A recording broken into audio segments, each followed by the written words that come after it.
Hey guys, before we get the podcast started, I want to tell you about a new podcast called Playing with Science. It's a sports show from Star Talk Radio of Neil deGrasse Tyson fame. Each episode, pro soccer player Gary O'Reilly and Star Talk Radio co-host Chuck Nice recruit athletes, experts, and scientists to explore the stories behind iconic moments in sports with guests like Kareem Abdul-Jabbar and Hope Solo. Learn the science behind Steph Curry's 40-foot set shot or the technology that helped Usain Bolt become the fastest human on Earth. Subscribe to Playing with Science from Star Talk Radio and iTunes, Stitcher, Google, or wherever you get your podcasts from. Give it a try. But for now, enjoy this podcast. This is The Art of Wrestling with professional wrestler Colt Cabana. It's Colt Cabana. All right, how you guys doing? Come on in, sit down, let's get this done. You're about to listen to The Art of Wrestling. It's a professional wrestling podcast. It's a life podcast. It's a personal journal accentuating the minds and souls, the hearts and lives of people involved in the world of professional wrestling. I'm your host. My name is Colt Cabana. I'm a trainer. I'm a ladies trainer. I'm also a body part injurer of myself. I injure my own body parts, not on purpose. Do these teases, do they do anything for you guys? I fucked up my ankle. You'll learn all about it. Most importantly, though, I am a professional wrestler, and I am sitting here live in my studio apartment in Chicago, Illinois. Before we go any further, this is a fan-supported and listener-supported podcast, supported by people just like you. We give it to you free of charge every single Thursday. ColtCabana.com, iTunes, SoundCloud, wherever you get your podcasts from. A couple great ways that you can support, rate, review, and subscribe on iTunes. Tell a friend, Facebook it out. Don't Vine, because Vine's not a thing anymore. Best way that you can support, though, ColtMerch.com, DigitalColt.com, t-shirts, buttons, pictures, posters, DVDs, digital downloads, and the new Wrestling Road Diaries 3, Funny Equals Money, DVD, or digital download, DigitalColt.com, ColtMerch.com. So this is all going to make a great segue. I was in California this past week. I wrestled on a show for AWS, and I also did a training seminar with a bunch of ladies who are trying to become the future of women's wrestling, and it's looking pretty good so far. So as Molly Holly is on the show this week, it's a great lead up or a great discussion as I was around a lot of women in wrestling. Hopefully these ladies took something away from the seminars that I did, and it guides them into superstardom or whatever they want it to be. And I hope one of the hopes, that's two hopes, that they want to be successful like my guest this week, Molly Holly, or Nora, as I'm sure she would prefer. She's so down to earth. She's Nora the wrestling lady, who a lot of you guys remember as Molly Holly, or Miss Madness. She was with the Macho Man in the dying days of WCW. Molly Holly is a great person, a great soul, a great kind woman. In the world of wrestling, I like to think that there's some kind of kinsmanship between her and I, the idea that we both went into wrestling. Maybe she didn't know, but I knew that it's a seedy place, a horrible place, and drugs and alcohol and all this stuff can get tossed around. And we were able to stick to our morals and not be a victim, not say, hey, wrestling did this to me, wrestling fucked up my life, or whatever it might be. And I like to think we brought in some good vibes into the world of professional wrestling, myself and Molly Holly. She just did it with a little more television time than I did. And a lovely talk I had with Molly Holly, who's helping train and, let it be known, volunteering her time over at the Academy of Professional Wrestling in Brooklyn Park, Minnesota. The academyprowrestling.com is where she's volunteering. You can go get some training from Molly Holly once a week while she's over there. Sean Davari and Mr. Ken Anderson have set up a school, and they've also told me I can give you guys a discount if you want it, if you want to go up and train there, if you want to start as a professional wrestler. That's an unbelievable place to start training. Davari, Anderson, Molly Holly, Eric Cannon's helping up there too. Little Davari when he's not on the road, when he's not a big superstar for 205. Sign up with the code COLT. You'll get $500 off tuition. That's a present from me to you, future wrestlers of America. And of course, if you're not in Minnesota, I always recommend different schools. Truth Martini in Detroit, Create Pro in New York, New Jersey, Jay Lethal down in Tampa, Florida. And there's a bunch of other fun ones that you can find around the country. Johnny Moss is training over in England. I'd recommend Johnny Moss. I wouldn't recommend snap-marrying a dude and then him landing on your fucking ankle right before you're going on 3 international tours within 1 month. And that's exactly what I did. I sit down right now in my podcasting studio apartment, and I see it. I have a black and blue ankle. It's black, it's blue. The crazy part is I'm able to walk and I'm able to move around. And it was me and Joey Ryan versus Shea Cabrera and Ray Rosas in Los Angeles adjacent. And this was one of the weirdest things I don't know, that's ever happened to me, because I don't know, this is how I work as a wrestler, is I'll get an injury, something will happen or something will hurt within the middle of the match, and either I'll roll out or I'll try to get some time. And then the first thing I do is I go, okay, that's okay, I'm out 2 weeks. No, I'm out 4 months. Okay, this is how much time that this is going to take away from me. I don't think about like if I'm okay. I don't think about where the match is going. I think about how much time I'm going to be out of the ring because I'm hurt right now. And I rolled out of the ring. I gave Joey Ryan a tag. I tagged him in. I took my time, and I was hurting. I could barely walk, and a lot of frustration. And I genuinely said to myself, like, I'm fucked. I'm fucked. This is at least 3 weeks. And I just kept on walking on it. And all of a sudden, like, it just weirdly clicked in, and it went from 3 weeks to 1 day. And then I got the hot tag, and I finished the rest of the match. I was able to move around. And I'm no scientist. I should be on the podcast Playing with Science, because I don't know how that, I was out for a month. 3 months tops, and then all of a sudden I was fine. And I can't explain how it happened. Gary O'Reilly and Chuck Nice, hey, you fuckers, figure out how I'm able to walk on my ankle, and I just have a bruise, and now I'm able to go to Southside Wrestling this week. I'm able to go to Coventry this week. I'm able to go to DDT in Japan for 2 weeks. I'm going to get it done. Hopefully next week I don't snap my ankle completely, but I'm going to get it done thanks to science? I don't know. And be assured, that's the life of an independent wrestler. I don't have the opportunity to sit out, to go to a doctor, to take 4 months off while getting a paycheck. The only thought in my mind as an independent wrestler, and this is how we think, is fuck, I have these shows coming up, big shows. Also, DDT is a big opportunity. If I don't go to DDT in Japan, then maybe I don't get an invite back, and then maybe, it takes more years to get to Japan. Sadly, because I think the state of the business of pro wrestling, no, I didn't go back all of 2016. And then I was invited to the Global Tag League with Chris Hero, but Chris Hero left me. Chris, you son of a bitch. And then they were like, well, we don't have a tag team in you and Hero, so we're not going to invite you over. And that's the politics of independent wrestling. So it's important that you keep on struggling, you keep on hustling, you make those dates.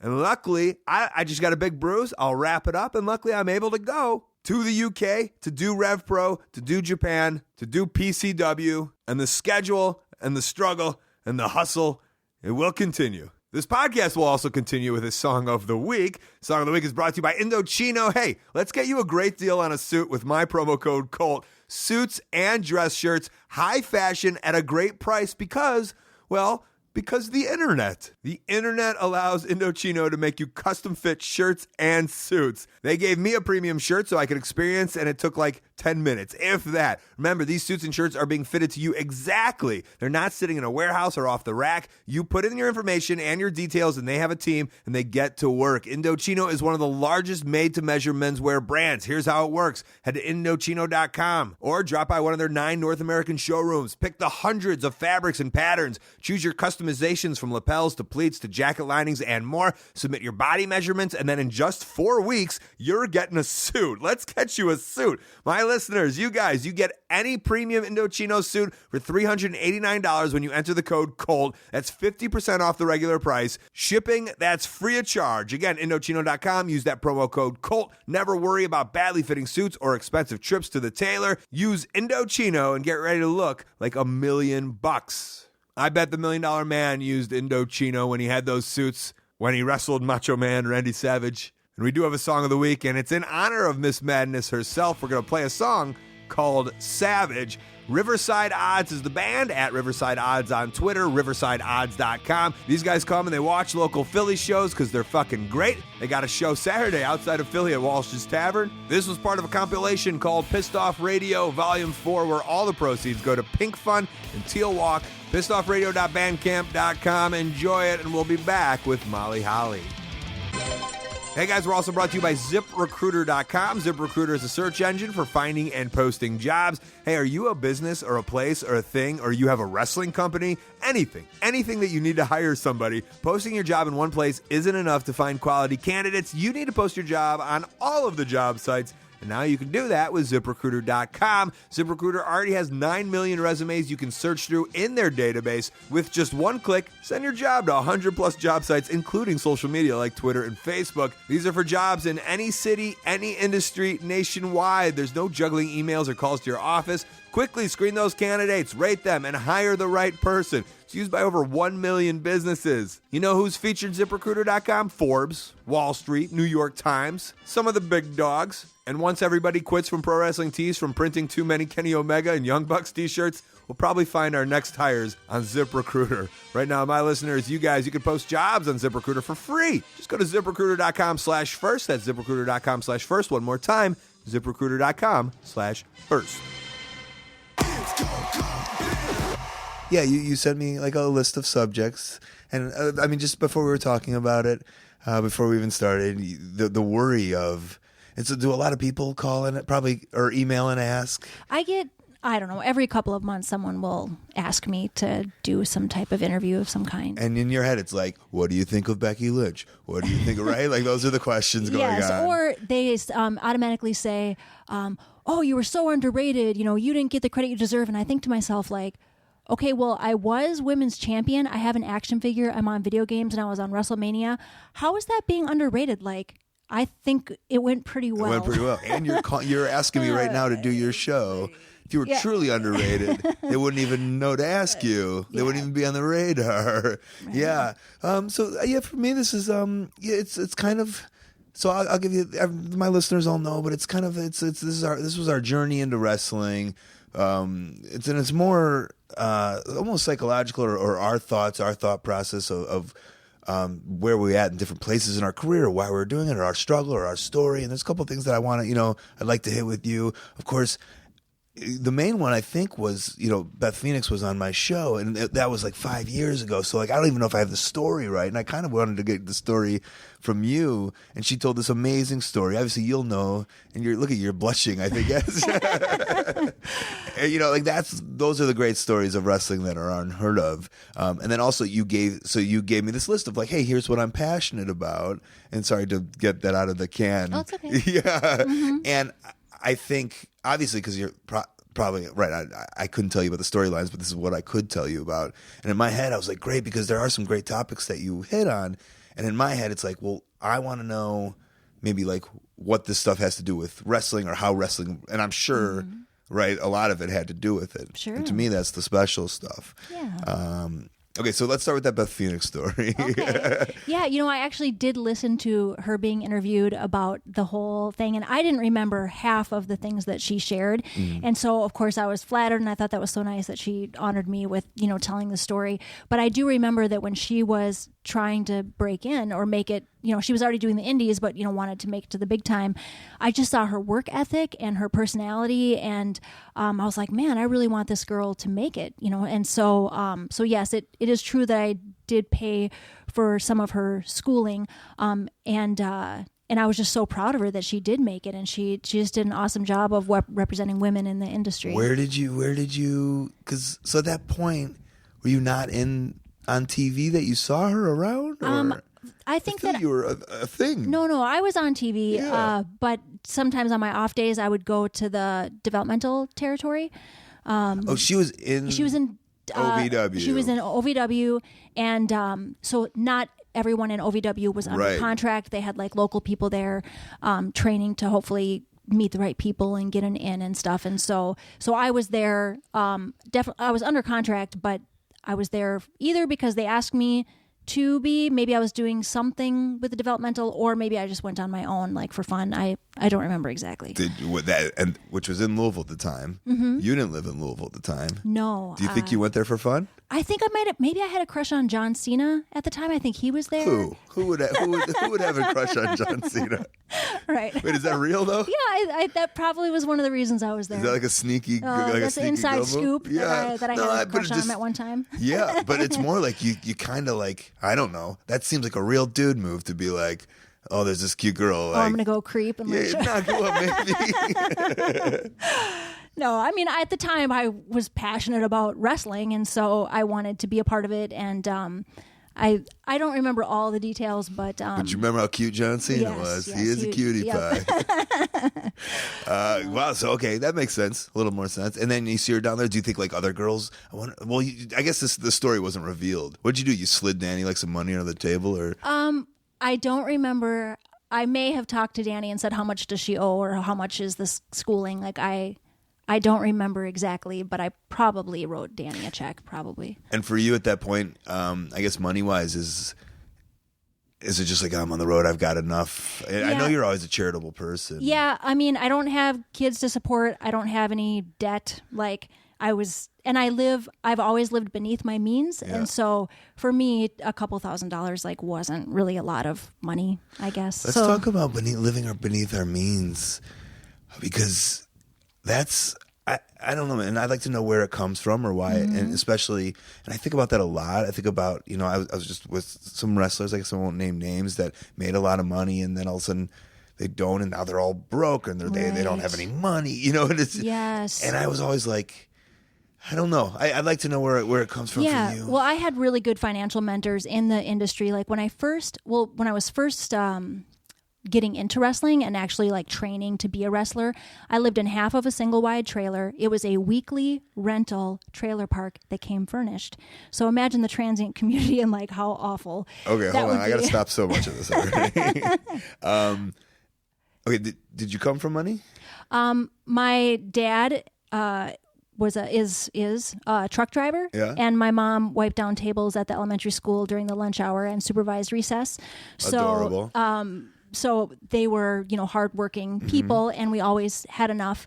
So I felt like I had a pretty good balanced perspective of money. But I left home right after high school, and I got my own place. And Okay, so where did you grow up? Oh, I grew up in Minnesota. You grew up in Minnesota. And right after I graduated high school, I packed up my 1965 Oldsmobile and drove to Tampa, Florida. Wow. So I got a job at Subway as a sandwich artist. Oh my God! Wait a second? My fans know I get Subway gift cards. Oh, really? For my love of Subway. I loved working there. I loved the free 6-inch I'd get if I worked a certain number of hours and create my own sandwiches. Yeah, it was awesome. So you moved down to Tampa to do Subway and to get into the Subway industry. Yes. Yes. Yes, with a wrestling dream, or just a dream of getting out of here? Just wanted to live somewhere warm, do something different, have a new adventure. Yeah. Right out of high school. Right after high school. So I was 18 when I moved to Florida. Higher education was never on your. I never wanted to. In fact, in school, when we'd have to research career paths, I would always choose whatever career had the least pay. So I'd say, I want to be a laundromat attendant. And I would write out a whole career plan about how making $4 an hour was going to support my dream to be an independent person. And just anyway. So yeah. Wait, just to be a smartass, or just? Well, I just really, my whole life, I've always believed that a piece of paper with a degree or whatever isn't going to like establish my worth. Like, I'm super important because I paid this amount of money to learn these things that, I don't know. Listen, it's nice that two, I think, well-educated, decent people in society can sit here and be like, I don't think you need to go to college. Like, I hate that because, like, my mom was like, you got to go to college, and I went, but, like, in my heart, like, I didn't want to go. And your society's supposed to say, like, you're supposed to say as a role model, we're supposed to say, go to school, right? Yeah, it all depends on what you want for your future in your life. I mean, it's true, like, if you go to college, statistically, you'll probably make more money than someone who doesn't. So then you have to ask yourself, like, well, is my dream to have a huge house and drive a Lexus? And, like, if those are things you want, there's probably certain, things in education you would have to get to work your way up to that. I mean, unless you do show business or, Yeah, I'm a big believer in mentorship, right? Yeah, I mean, for me, I really, when I lived in half of the single wide trailer, like, I was super happy. I loved it. I felt like I was living the dream right there. Like, I didn't care. So that's why I never really pursued any other education thing, because I just didn't feel I needed it. So with the dream of what? Just being an independent woman? Yeah, like, so when you go down to Tampa, there has to be a bigger dream of, I just want to be in sunshine. Well, I really thought that I could work at Subway for the rest of my life and watch the sunset at the beach every night and just have friends and be involved in my church. And like, I just, I like the simple life. I like it. So when you get down there and you establish how do you find this trailer? As far as where to live? Yeah. Oh, yeah. So because I didn't have a rental history, or and I made minimum wage. I didn't have a cosigner or anything like that. There were some apartment complexes that wouldn't take me, and so I saw this like terrible white trash trailer park, and it said like efficiencies for rent, and so I just went in and talked with the landlady at one of the main trailers, and she said that she would rent to me. It was $100 a week, which was expensive at that time. But I made it work. Yeah, and then you made friends through the church.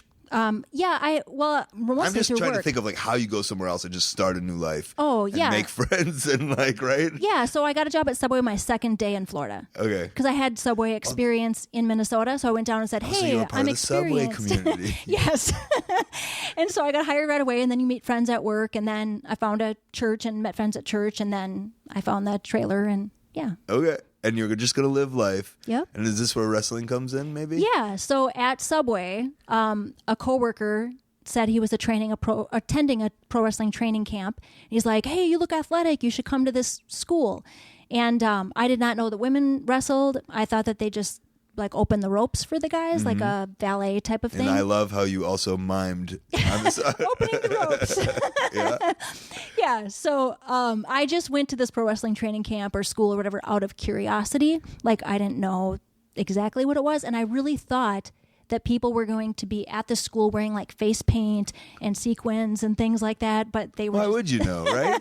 It sounds silly, but why? Yeah, I didn't know. I'd seen it on TV, but I didn't know anything about the minor leagues or any of that. Right. kind of Well, thing. being a Minnesota girl, I mean, this is AWA territory. Did any of that ever leak into you? No, a lot of the stuff that happened when wrestling was kind of big in Minnesota was a little bit before my time. Gotcha. Oh, you were in the weird. I was born in '77, and so it's like I caught the mid '80s Hulkamania stuff on TV, but not so much what happened before that when there were still territories. Right. And so yeah, I was not really a wrestling fan in Minnesota, even though lots of wrestlers are from here and we're kind of into the bodybuilding and weightlifting community here and stuff. I wasn't really connected to that. So my first exposure to actually being a part of indie wrestling or wrestling at all was in Tampa. And you said someone said, "Hey, you're an athletic girl. Were you an athlete of any sort?" I was captain of my gymnastics team in high school, and then I was a competitive power lifter. And so the guy that was attending the pro wrestling school was like, "That's a perfect combination. Sure you know, is. we've got strength and agility, Yeah. and like it would be great." And so, What were you into powerlifting for? well, my For dad, gymnastics? my dad's a power lifter, Okay. and my mom lifts weights too. So, growing up, my parents owned a gym in the country. Like people would pay $1 a time to work out at the gym. Wow. So I just grew up around powerlifting. Was that a and- financially successful business? I wonder. In the country, maybe. Like I said, it was we lived maybe 20 miles from an actual like city that had a gym, so a lot of people would just come to our gym, which was part of my parents' house. What was the town? Really? Oh my Yeah. God! What was the town called? Linwood Township? It wasn't even a town. It was just like a township. Wow, it's super small. Yeah. Yeah, it had a fire department. How many kids? How many kids in your graduating class? Well, they took all these small towns together for the actual high school, so I had like 500 in my graduate. all right. So the That was a high school real- was big, but the little community that had to shuttle. So to you my- were like when and you're with me on this one. When we would drive around all these towns, well, maybe not so much for WWE or F or WCW, but as an independent wrestler, you drive to all these small towns, and one of the thoughts I always have is just when you're taking these off roads and you're like, and you see a house and you're like, where do they go to school? Like, Right. where do they go to Target? Where's the Walmart? That's you? Yeah, yes. It was far from anything. And so, yeah, we make our Walmart trips like once a month. And, Yeah, that's you know, what I get it all figured it had to planned be. out. Yes. Oh, it's no way to live. No way to live. Okay, so that person training, did they ever continue wrestle? Subway Man? Well, the way that he got into it is he trained with Jim Neidhart for a couple of weeks, and then they kind of branched off and decided to do their own school. Okay, hold on. The guy that got trained by Jim Neidhart for a week, Is the guy that discovered me. then all of a sudden opened his own school after being trained by Jim Neidhart for a week. Yes. Okay. Which is famous for, Roderick Strong, right? He was at the same school as me. He was. Same. So when I showed up to the school, it turns out it's in the backyard of a trailer park, has garden hose for ropes. And I was 18 and Roderick Strong was about 13. I was gonna say. He must have been about 13. There's footage of him I feel in Jim Neidhart's backyard, like wrestling Harry, who's Sure. like 8 or something. Right. Yeah. Yeah, so I met Roderick when I was 18 and he was 13, and he was the best one in the training school. Everyone's like, "Oh my gosh, he's amazing!" And sure enough, he was. He was super athletic and His 8th grade graduation is next week. right. Yeah. Yep. So he and I came from the very same backyard wrestling school. Oh God, kind of, but really. All right, and the ropes were garden hose, but Yeah. they were real ropes, or real ring, or no? No, it was a makeshift concoction of Okay. plywood and padding. You know. And then did you wrestle? I mean, I'm trying. Like, if I was just to think of stuff, like you were Macho Man's Miss Madness, is that right? Yeah, I was Miss Madness. Right. Mm-hmm. And was there like did you have a full like independent life, or sorry, as a independent Oh, wrestling did I work life? the independent Yeah, scene? yeah. I did work the indies for about 2 years. You did for 2 years. Yeah, I Malaya remember. Hosaka kind of took me under her wing, and so I was able to travel. I did some casino shows and biker bar shows and VFW shows and all Okay, that. what was your wrestling name? Starla Saxton. Yes. Sounds right out of the. So I was like an all-American girl, underdog type of thing, and then Malaya would play, the evil Asian heel or whatever. And Would she book you guys out like as a package, Yes. kind of, right? Yep. And that's, what was that, late 90s? Yep, I'd say in 97, 98. Yeah. And I feel that was because I remember there was Windy City Wrestling, which is around me in Chicago, and like I would see how they would try to sell shows, and they'd be like, you get a tag match of this, and then for an extra this you get a women's match, and for you to get a little people match. So it's almost like he had like 2 on retainer, 2 women, like, well, these will be the women, so it's like you can come as a package. Yeah, so Malaya really took care of a lot of the business stuff. Right. She was really seasoned in the industry, and I was, had no idea what was going on. But she knew that I was like a fresh face that could help get us booked. So she did all the networking, and I did learn a lot from her about how to network or how do you promote yourself, all that type of thing. So. And she found you at the school, or you were just doing the shows? I think we met at one indie show. So I had already wrestled a couple of matches, and she saw some potential and Tell me helped about me your out. your first match. Oh going my into gosh. it. My first match, it was so bad. I have it on VHS tape. I really want to get it transferred so that I can show it to the students at the academy. Right. Just so that they can see how awful How I bad was. their match will be? How bad their Right. first match will be? Might be Like, don't worry, right. it gets better. Yeah. Yes. So my first match was outside, was an outside venue, and it had been raining all day, and finally, so the show was like delayed. So the ring is wet, everything, all the seats are wet, everything. So finally it stops raining enough to go out and perform. And there were about 6 people in the audience. And so I had these little, because my name was Starla, I had these little confetti stars in a like satchel. And so I walked by and like tossed the confetti stars out into the audience of no one, Oh God. and like the cheesy wave and like Spend money on those stars, right? oh yeah, at least 99 cents of the dollar Yeah. store, so which was a lot when you work at Subway. Sure. So I get in the ring, have like the world's worst match ever, and I completely blanked. Like I took 2 bumps, and then I was like, well, now what? We still have like 10 minutes to fill, and I'm just clueless. Who'd you wrestle? I wrestled a lady named Brenda Rodriguez, who wrestled as the Wench, and to be honest, I think she'd only had maybe 1 or 2 matches more than me. So I was gonna say, I thought Tampa was kind of like the land of like a lot of those women wrestlers who had been like seasoned. yeah, there were. I just happened to wrestle someone green for my first match. Oh man. All right. So that's made it extra awful because she just couldn't carry me, but yeah. And so what happened? You became a buddy of the Macho Man? Yes. And I know you've always talked really well of him, right? Yeah, he believed in me enough to help me get my big break. He brought me into his entourage from the Indies. He was like the whole reason I got a contract at WCW. And so here, I did. It was the first time I ever met you. No way you even remember it. I don't know. It was like Ron Nemes's show, IPW. It was like 2000, and you guys were on TV, and we were doing that. It was like I think the Jeff Peterson Memorial Cup. Oh, okay. In Florida, and both you and Macho Man Randy Savage, I don't know even how to say his name. Like, I don't call him Randy. I don't, he's not my friend, had came, and it was just like, what are they doing? And I was so young. I guess I was good enough to be flown down to Florida, but I was still young in wrestling. I was like, why are they even? I didn't understand like why they would be here. So I guess like is that the same way? Like was Randy like coming around to like local wrestling while being? I don't remember. It may have been that or through a friend or of a friend. Yeah, so I was if it was the Jeff Peterson Memorial Cup, I was friends with Jeff, and so I may have mentioned to Randy like, "Hey, I'm going to the show to support my friend who passed away," and so maybe he came just like because we were friends, and I asked him to. Maybe I don't vaguely remember. I think he was there for like a second. I don't even know if he came with you. I remember know. like it blew my mind. Or but maybe obviously he's a guy who you'd been around for a while. But for me, I never. Sure. I just didn't expect it. You know, he was such a. You know, especially in my head, he's such a.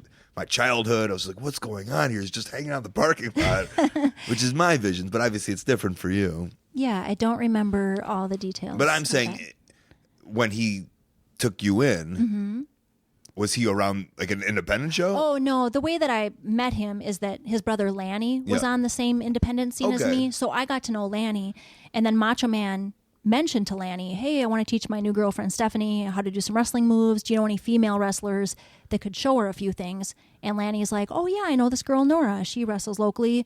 You should ask her." And so that's how Lanny gave Macho Man my number. He called me and said, "Hey, Lanny says that no, you got to do it like him." I won't accept, no I won't accept this. No. I won't accept that.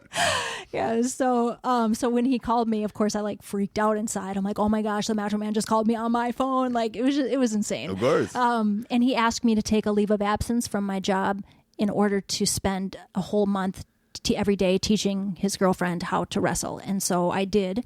And during that month, we all kind of became friends. And then that's when he asked me to be part of the entourage. Right, and the entourage, and then it grew, and then obviously the kind of career flew from there. But I guess I'm a little bit curious of where you, and I guess I kind of maybe I know the answer based off of your statement of I could work at Subway forever. Of once you started independent wrestling, like where you thought this was going to take you, or did you have any thoughts? I never thought I would be on TV. One, because I consider myself to be an average athlete and like average-ish looking, like I don't have super long legs or, perky fake hooters or whatever, like I'm just kind of average-ish. That's the greatest Minnesota statement I've ever said. So, and at the time there wasn't like a thriving women's division on TV. I mean, Sable was super popular and I'm just not as hot as Sable, and so I just didn't really see it. So I thought, hey, if I can make an extra $20 to $50 on a weekend doing some biker bar show, like that's cool. So that's really where I thought it was going to go. And so, but that's at 1 or 2 years in. Like, did you think of like, okay, I wonder what I'm going to be doing at 30, or maybe you saw Malia Husaka, who was probably 30 at that time. In your head, or maybe you didn't even think about that far. Do you think that far stuff in general? I mean, honestly, I was just in the moment. I guess I didn't really think like, oh, I wonder how long I could do this, or I wonder. This is my neuroses. I can't believe that you. Yeah. Okay. I just at the time I was 19, 20 years old, and I just thought, well, I'll just do this until it's not fun anymore, and then I'll just go do something else. Right. And then you jumped in hard. Yeah.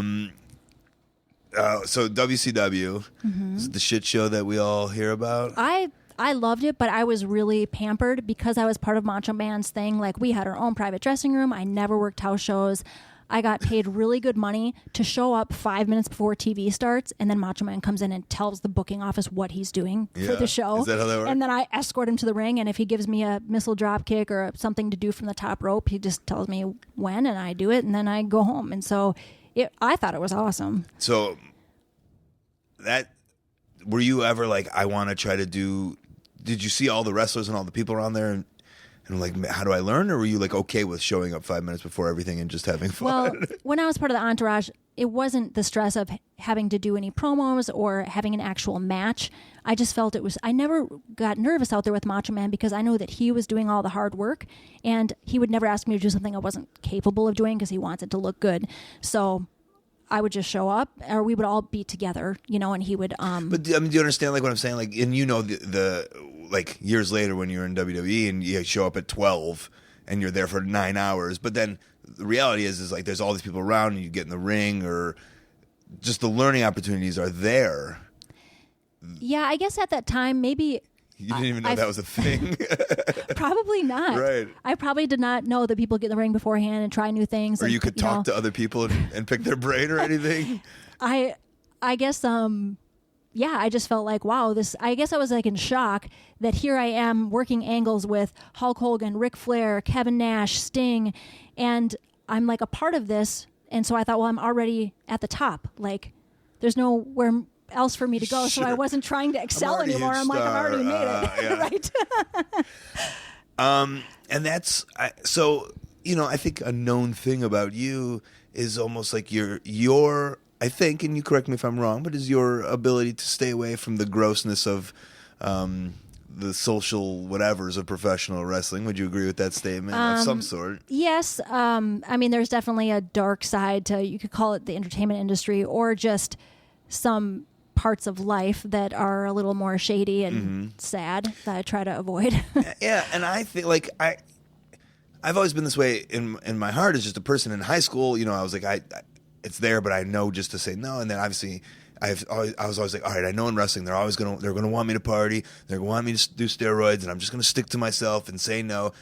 And I said that to myself, and everybody else has said that to themselves, but all those other people always seem to not do it, right? Like literally everybody, like, you know, 95%. But there's people, you know, I'd like to say like you and I who just know how to not do it. Did you find like was WCW the first place? Were you surprised by like the amount of craziness of this quote unquote entertainment business? Well, really in WCW I was pretty sheltered. It was so sheltered. I really was. Like I didn't fully grasp like what was going on till I got to the WWF. And then I was more integrated into just like the culture of it all. As far as, you know, there is definitely a draw, number one, to prescription pain pills for the fact that in WWE, you're working all the time. Like your body doesn't have time to heal, and so you're in constant pain. So, of course, there's that temptation. And then as far as just like the recreational drug side of things, or just like a more risky lifestyle, a lot of that is just that trying to not be lonely. Like you're on the road and you're separated from your actual family or from other connections that you've had growing up, and so you're like isolated into this community. And so in order to feel like you belong, a lot of times you just adapt to whatever the community is so that you can feel a sense of belonging. And then, so where does your strength?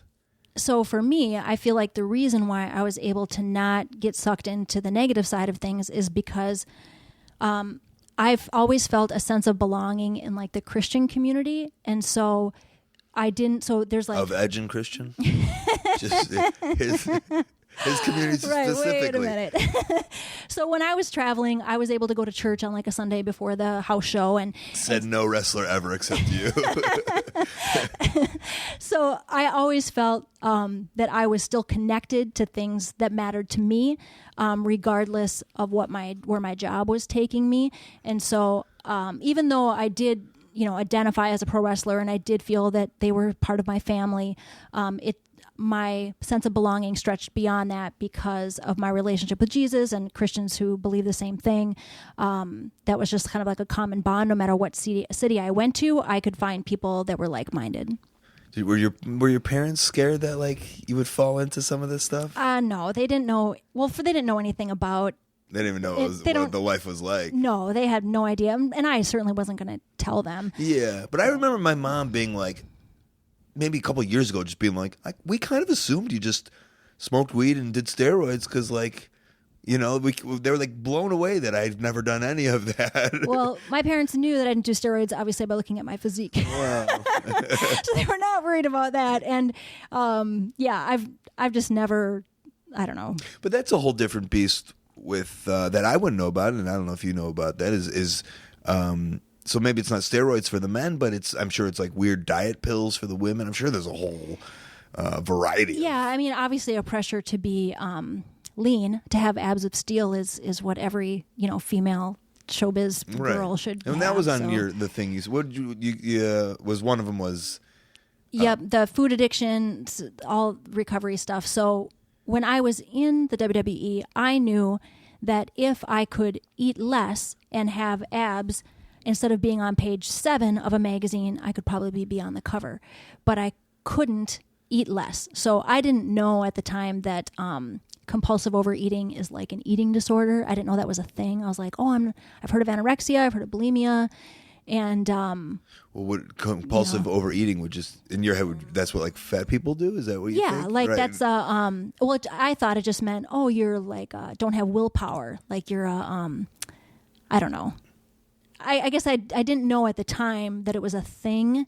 I just thought, I can't stop overeating, even though it affects my job. Like I could make more money and be more marketable if I could eat less, but I wasn't able to.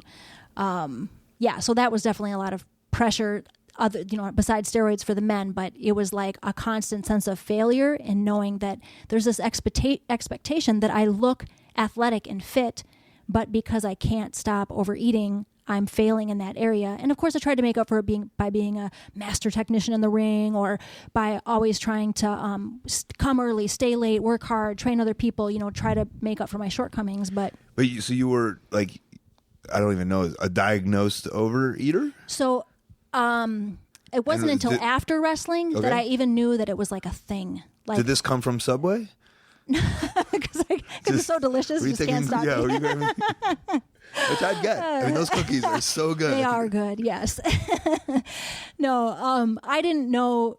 All I knew was that I should eat less, and every time that I'd say, okay, today I'm going to start out with egg whites for breakfast, and I'm going to have a chicken breast and broccoli for lunch, and then I'm going to have a Slim Fast shake for dinner, or whatever, and it would never work out. And so I found myself wanting to be full at all times. So maybe I didn't go down the drug route, but there was still like this uncomfortableness in my own skin that I was trying to make go away. And so for me, by overeating, it would like numb that uncomfortable feeling, I guess. But at the same time, I don't know, because I understand the job of putting on the spandex, probably not as bad as for the women, but you're like on television, you're still trying to get that first page on the suit, but at the same time, the first page on the magazine, but at the same time, you're consciously overeating, or? Yeah, so every time that I would eat, the sensation of craving, so most people who have like a healthy brain chemistry or whatever, they would eat and then their brain would send a signal saying, oh, you're getting full, you should stop now. But my brain wasn't doing that. So whenever I would eat, especially sugary things or processed foods or whatever, my brain, like an alcoholic. So an alcoholic, when they have one drink, their brain goes, well, just one more. Well, just one more. And someone who's not an alcoholic, they could just have a glass of wine and be done. And so my brain, when I would eat, would say, well, just one more bite. Well, that wasn't it. Maybe you want something crunchy. No, that didn't do it. Maybe you want something warm. No, maybe you want something spicy. Maybe. And it was just like this constant, just one more thing, just one more. And it like that feeling wouldn't go away. And so that's like the main battle I had with, and I don't know if it was the pressures of show business that made me feel a certain way, or if it would have happened regardless. I don't know. Is this stuff you work with or on today? So I've been 9 years abstinent from compulsive overeating. So I actually, once I quit wrestling and found out that it was a thing people could get help for, I was like, I need help with this. What do I do? I feel I have this, by the way.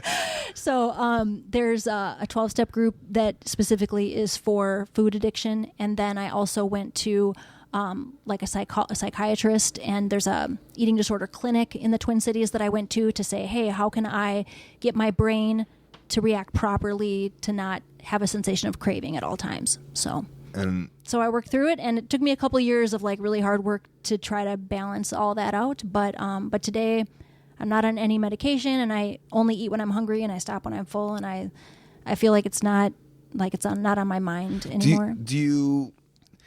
So like as I get older, sometimes like there's a bit, and I got in a little better shape, and sometimes I say to myself, oh man, if I was like at 30, I'm 36 now, 34, 35, I kind of got probably one of the best shape I ever had been in. Mm-hmm. A little bit of me was like, man, why didn't I just get in this shape at 27 when I was signed, or when I was young? Like I don't know if you say to yourself, if there's any hindsight, I guess. I feel like I'm in the best shape of my life now. Like I feel really healthy and good, but I don't know. I mean, I feel really satisfied with my career, and even though I battled being overweight in show business, I still feel like I accomplished everything I wanted to accomplish, and so I don't have any regrets about like my actual career. Okay. How long? And then how long was your career? I guess. My big break on TV was in '99, and I quit in April of '05. Okay. And I'm interested in you saying I quit in '05. Okay. Yeah. So, I mean, obviously, right. So this podcast isn't about the angles you did, you know, like you the one you got. Hey, you got an action figure. You won the title, right? Like, as you said. But that decision to stop that job and that lifestyle, because you didn't. Did you wrestle after? I mean, you never did any matches. I did WrestleMania 25 2 years after I quit. Right. Just but like that's a just battle royal type of thing. That, sure. You know. But you're like, I'm out of here. I was completely done. Completely done. Yep. Yeah, I'd love to know your thought process on so that. I knew about a year before I quit that I needed to. I was crying every day at work. I was so miserable, and it was like, I think that going so many years with so little sleep, like, you know, sometimes 4 to 5 hours a night, 4 days in a row, and then plus always being sick, like because I was run down, I'd get colds like constantly. I was always sick. I was always tired. My body hurt. And because I had already accomplished everything there was to accomplish in women's wrestling, it was like I just felt like I had nothing more to give, and I was just worn out and miserable, and I just wanted to be done. But I didn't quit because it's really good money. Right. And then it got to a point where it didn't matter how much they paid me. I could not do it anymore. You hit that point. And I had planned to quit on a Friday. I was actually going to fly to Stamford and talk to Vince, but it was on a Monday night after Raw. And some people are like, "Oh, didn't you lose to Christy Hemme? Is that why you quit?" Or so I was like, I don't even remember the match. Like, I just knew that I cannot do this one more day. And so I waited until after Raw. I waited by Vince's office when he came back from Gorilla. I said, "Can I talk to you?" He said, "Yes." I went into his office and I thanked him for everything that he's ever done for me. And I said, "Could I please be let out of my contract?" I had like 9 months left. And was that decision like when you like knocked on the door? Was it like in the match? Was it after a match with Christy Hemme or no? there was like some tag match. Okay, of you were some in a. kind, Was it like? I mean, was the decision made that morning? Was it like in the ring, or was it a split second of like maybe I'm just going to go do this now because if I don't do it, I'm not going to do it? Yeah, I don't remember if it was before the match or after the match. It might have been before. It probably was before. I was probably just like, I don't even want to be on TV. Like I don't want to be on Raw. I don't want to be here. I can't take this anymore. But still, obviously, I'm booked for the match, so I do it. But yeah, I definitely think that sometime during that day, I was like, this is my last day I'm ever going to work here, man. It pretty much was. And what was his reaction? Vince was awesome. I'd imagine he'd be like, oh my gosh, he was so great. Like he went on and told me all this stuff about how much he appreciated me, how much what a contribution I had been to the company, he just like raved about me. And he told me, he's like, if you just need time off, if you need 6 days, 6 months, whenever, like you're welcome to come back, and so he pretty much said, like, you're just welcome here anytime. And the next day, John Laurinaitis called me and he's like, how come you didn't talk to me? Because he was in charge of talent relations. Like, he was kind of upset that he didn't know anything about it and that I went over his head and talked to Vince directly. But I didn't believe that Johnny was going to communicate to Vince in the same way that I could about how I felt. And so, but Johnny was like, "You sure you don't just want time off?" And I was like, "I'm just done. Yeah. I'm just done." And so... and then the other big thing is the game plan afterwards, right? I think that's the big thing in my head for me personally. I assume a lot of wrestlers is just like, you go for this goal, you try to get on TV, you try to become the star. Then it's like, what do we do next? And you hear the stories of wrestlers. I always go back to this one Billy Gunn quote I heard him say after I think he got fired like one of the first times, 15 years ago. He's just like, wrestling, I got nothing out of it. What am I supposed to do? How am I supposed to prepare for like the next life, or And that kind of always stuck with me for a little bit of like, well, dude, you made so much money, and also you probably learned a lot of people skills. But then also, like, yeah, I get it. It's not like you can go to a corporate America and be like, here's my resume. WWF 1995 to 2001, right? I believe that wrestling prepared me for anything. Yeah. Like the high stress of being on live television, plus, like you said, the people skills, the politicking, the networking, the like being put on the spot, given have to do all these things last minute and come up, use your brain. I mean, and as far as like on a resume, well, I can put, world champion or women's champion on a resume, and that boss instantly knows this person was the best in the world at something, even if it's a fake something. Vince McMahon thought I was good enough to represent the company as a champion. So if I'm looking for employment, it's like I can be trained to learn anything. Okay, have you put that on a resume? I have. For real? And gotten a job? I have. I'd imagine people would be like, what is this? Yep. Right? And so then when I talk about the skill set it takes to be a champion, it's like, wow, this person has drive, determination. They, have what it takes to handle the pressure. Yeah. See, you're smart enough just to back it up with words and stuff like that. It's supposed to be like, I was a champion. Why wouldn't you hire me? I was a champion of the world in wrestling.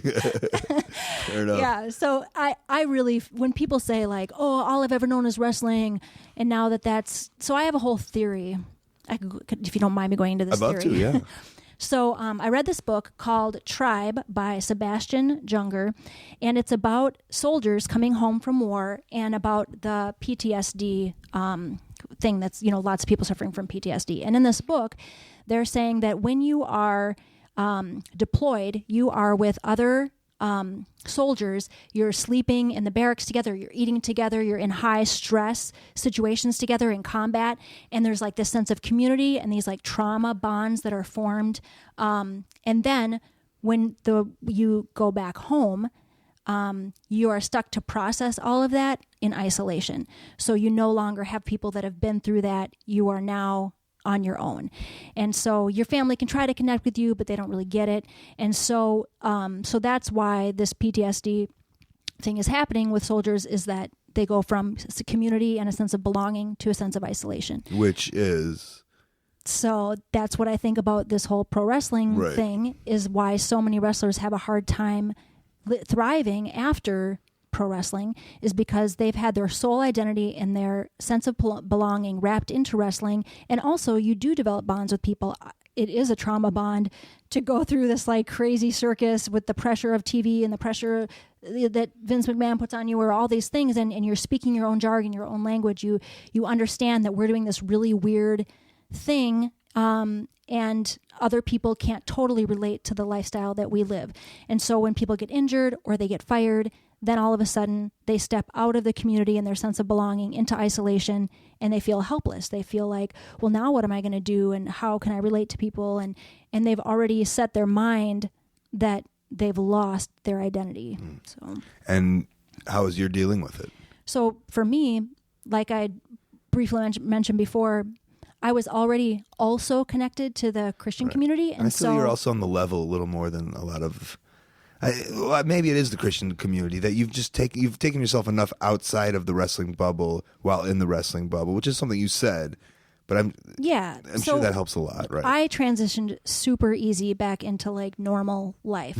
Well, for one, my lifestyle has always, no matter how much money I made, I kept my lifestyle like someone who makes around $40,000 to $50,000 a year. Like that's just how I always have lived. So I knew that financially the transition out of wrestling would be easy. I could just get a regular job and keep paying my bills if I didn't want to live off my savings, And so as financially, I felt like it was an easy transition because I didn't buy the Hummer and all the stuff that the guys do, And so I've always lived beneath my means, so financially good. And then as far as like my sense of community, I can walk into a church and speak the same language and be on the same page with like-minded people.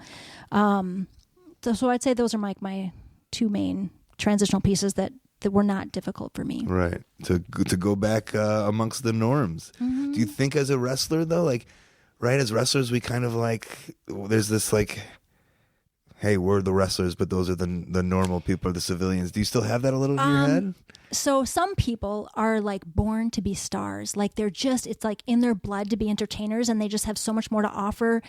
I never felt like I was one of those people. I think the whole time I was in wrestling, I felt kind of like a poser. Like, oh, I'm pretending to be like this cool TV performer, and really I'm like not cool, and I just don't fit in here. Yeah. So maybe that's part of it, which I don't think I have control over, is just that I always felt it was like this weird, amazing thing that I got to be a part of, but it wasn't really like my destiny or my life purpose. It was just this really cool thing I got to do for a while. Right.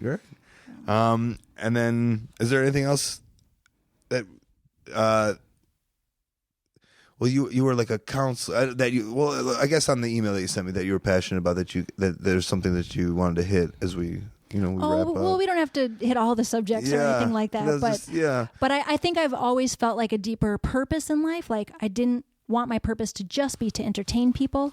Like, since I quit wrestling, I have been at Minnesota Adult and Teen Challenge, which is a Christ-centered drug rehab. And so I try to somehow help people find their purpose in life. Now, is that like a job, or that's something you're just... So I'm currently volunteering there. I started as a volunteer, and then for a long time I worked, like got paid to be there. That's but what then I thought. Okay. But then what I didn't like about working there is that there's all these like policies and procedures and paperwork and all this stuff that I was like, I don't want to deal with all that. I just want to like pour out love to hurting people and help them find their purpose in life, and like to know that no matter what kind of trouble they've caused or pain, that there can be healing for that. And so I decided to just go back to being a volunteer. Yeah, it's too much. The paperwork is too much. I don't want to too many dotting T's and crossing I's, yes, right? Yes. Yeah. I like it. And so, with helping people, which is in your heart, obviously, which started with the Beth Phoenix story that we know about. I'm sure there's many cases, in between, but here we are back in Minnesota. And Sean and Ken have opened a wrestling school. Yeah. And I didn't, because I'm not super into wrestling anymore, I didn't know if I'd even want to be a part of it. But, I'm friends with Davari, and so I was like, well, whatever, I'll help him out if he needs a female trainer. So I volunteer there a few hours a week, and it's been really fun. Like to see the excitement in those kids, because there's a lot, like, he was like, I was like, I don't know, maybe they'll get 3 or 4 students. There's like 40 kids, right? It's a lot. It is a lot of people. They figured it out somehow. Yep. So it's been really fun to be there and show some of the things that I know, or different variations of moves, and to be around the excitement and to be a part of their dreams for the future. It's pretty fun. And just young, nothing in their eyes, just want to learn. Yeah. And like the crazy thing is like, that school, it's weird because, this is just, to me, it's just Sean and Ken, and you, and everyone's just everyone. But like, if you take it out of context, there's so many schools around, and there's this one school that has a former women's champion, a former, Ken's been, champion, Sean's all over the world. And then, his brother and even Eric Can, it's just like, it's unbelievable to be, that they get this experience. So. Yeah. When I was at Dean Malenko's school, of course it was awesome to learn.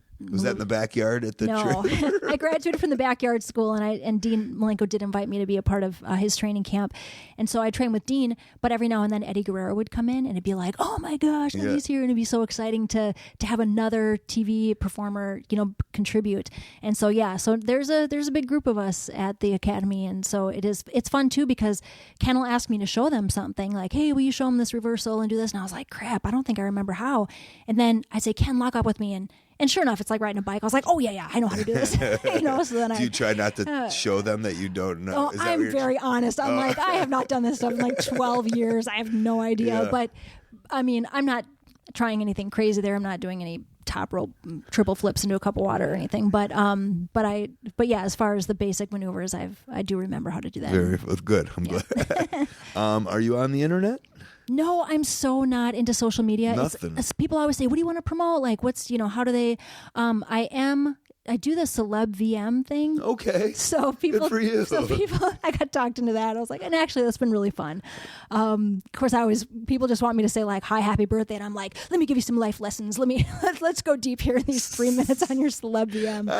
Is there a limit of how much they're allowed? It's 3 minutes, and I'm always like, "Oh, I only have 2 minutes, whatever left. I got so much to say." Oh, I love the idea that you want to do like a 45-minute, like let them know. get on the right I'm path. like, yes, let me give you a financial plan and tell you how to stay away from drugs. Yeah. It's so funny. Yeah, but other than that, I'm not on Instagram, not on Facebook. I have no website, like nothing. Off the grid. Sometimes. Do you want a pro wrestling tee store? I don't even know what that is. Do you have any interest in that? Is that where people get a T-shirt with my face on it? And you get the money. No. We can give that money to charity. We'll talk about that later. No, I have nothing to promote other than the Academy Pro Wrestling. Yeah, that's pretty much the only thing that. Well, give me some. Well, you promoted the book, the Tribe by Sebastian Junger. I think that it's a great book to think about belonging, sense of community, what it means to go from community to isolation. I think it's a good book. Give me anything else in your life that you would promote that you're digging right now. Is that too on the spot? Wow. I mean, I got topic after topic, but yeah. So I guess nothing. I mean, I talked about that there is help for food addiction if people are. I was talking about I'm super into Old Navy these days. I don't know. Old Navy T-shirts. I don't know. No, I don't have anything. Nothing more. that you even like. Nothing. No. A movie that you saw. Oh, no. No. Minnesota, the state in general. I don't know. Can't think of anything else to promote. Okay. No, all right. I'm sorry. Other than if people could donate to Prison Fellowship Ministries, that is a ministry that I am involved with. They help get Christmas presents for kids whose parents are incarcerated, and the gift is from the parent. And so the kids can know that even though that their parent can't be there for the holiday, that the parent thought enough to turn in a request for a gift to have a gift for the kid. So it's an angel tree ministry out of Prison Fellowship. So they go to prisonfellowship.org. That was great. Thanks. Great. Thanks for doing this. It's been my pleasure. This is great. Yeah, I had fun. Thanks. No plugs, no social media, just wants to get the word out to be a good person. Her plug is, hey, be a good person. And you know what? That's what I did yesterday. And I'm not going to sit here and brag about what I did, but I did a couple of good things that I was proud of. I did one thing that cost no money. I did another thing that cost a couple of bucks, and it made me happy inside. I felt like a good person. And that's probably the message that Molly Holly wants to get out to you. And it got to me because I remembered Molly Holly was on my show, and I was like, man, I should do some good stuff. And I did it. I mean, it wasn't just because of her. I do think that inside I'm a good-hearted person. But Molly Holly's there to reiterate it, and I can't thank her enough. Go see her at theacademyprowrestling.com. Use that code COLT for $500 off. Otherwise, let's get into some of my plugs and Upcoming events. I feel so bad. Molly Holly has nothing. And here I'm going to come at you with everything. ColtMerch.com and digitalcolt.com. Wrestling Road Diaries 3 is available there. Twitter and Instagram at Colt Cabana. Facebook /AOW podcast. Also /Colt Cabana. My storytelling podcast, Pro Wrestling Fringe. Plus, past archives of the show are ad-free on Howl.fm. Use the code COLT. Get a free month. ColtWrestling@gmail.com. My very public email. Maybe you're a promoter want to put me on your upcoming show or convention. I've got a YouTube channel. Marty and I just put up some new We've Got mails. Go check those out. Also, ColtCabana.com is my website. You can find my P.O. box there. Send me something fun in the snail mail. Upcoming Friday, February 3rd, Coventry, England, Facebook /Kamikaze Pro UK. Saturday, February 4th, and Sunday, February 5th, Nottingham and St. Neots, England, southsidewrestling.co.uk.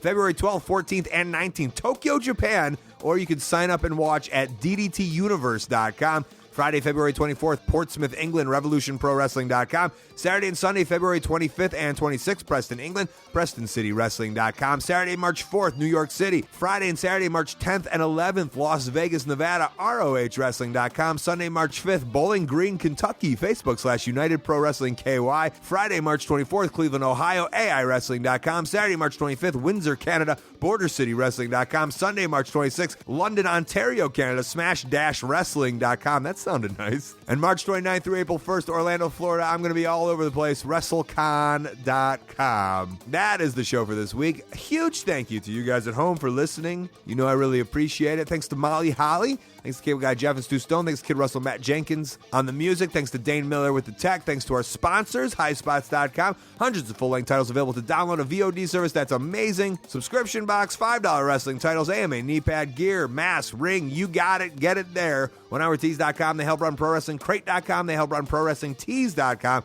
It's the place where you can directly support your favorite independent wrestler with a t-shirt or other various goodies.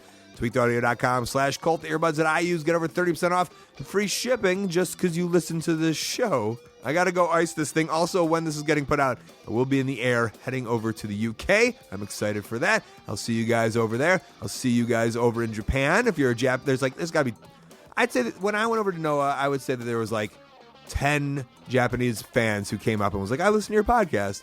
And I mean, they didn't say it in perfect English, but they said it in good enough. So if you're over there in Japan, come see me in DDT, my new home. And for those of you unfamiliar with DDT, it's the place where Joey Ryan flipped a dude with his dick and it went viral. That is the perfect, hey, this is what DDT is about in professional wrestling. I think I'm going to fit in great.